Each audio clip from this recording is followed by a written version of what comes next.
Masarap maging isang manggagawa. Inspirasyon mo ang Diyos sa iyong buhay.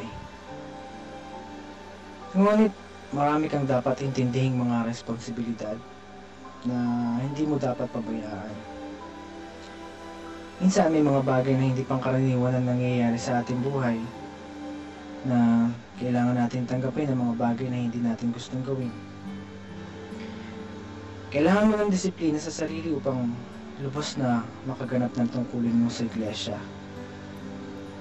Mga tungkuling hindi mo kayang tanggihan. May kahirapan. Para bang may hirap na tumanggap pa ng ibang tungkulin bukod dito. Gaya lang sa teatro. Paano pa ako makakapag-aral umarte? Sadyang maraming aming responsibilidad, mga gawain na nakaatang sa aming balikat. Marami kaming goals. Sabi nga ni Kuya, napakasarap ng feeling kung may na-achieve ka. At para ma-achieve mo yun, no matter what, there should be no excuses. Marami rin naman akong katuwang eh. Ganun naman sa iglesia, hindi ba? Nagdadalahan ng mga pasanin. Pero, madalas din, may mga adlang. Gustuhin man natin makapagpatuloy yung mga bagay na nakapagpapahina sa atin.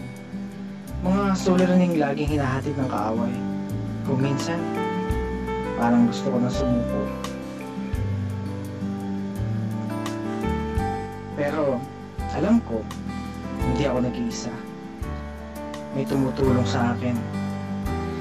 Hindi naman ako makapagpapatuloy kung walang pagkasi ng ating Ama na nasa langit eh. Kung sa palagay ko, ay hindi ko kaya, palagay ko lang yun. Alam ko may mga kasama ako, hindi nila ako pababayaan. Kaya ko to. Kayang-kaya ko to. Sa awat tulong.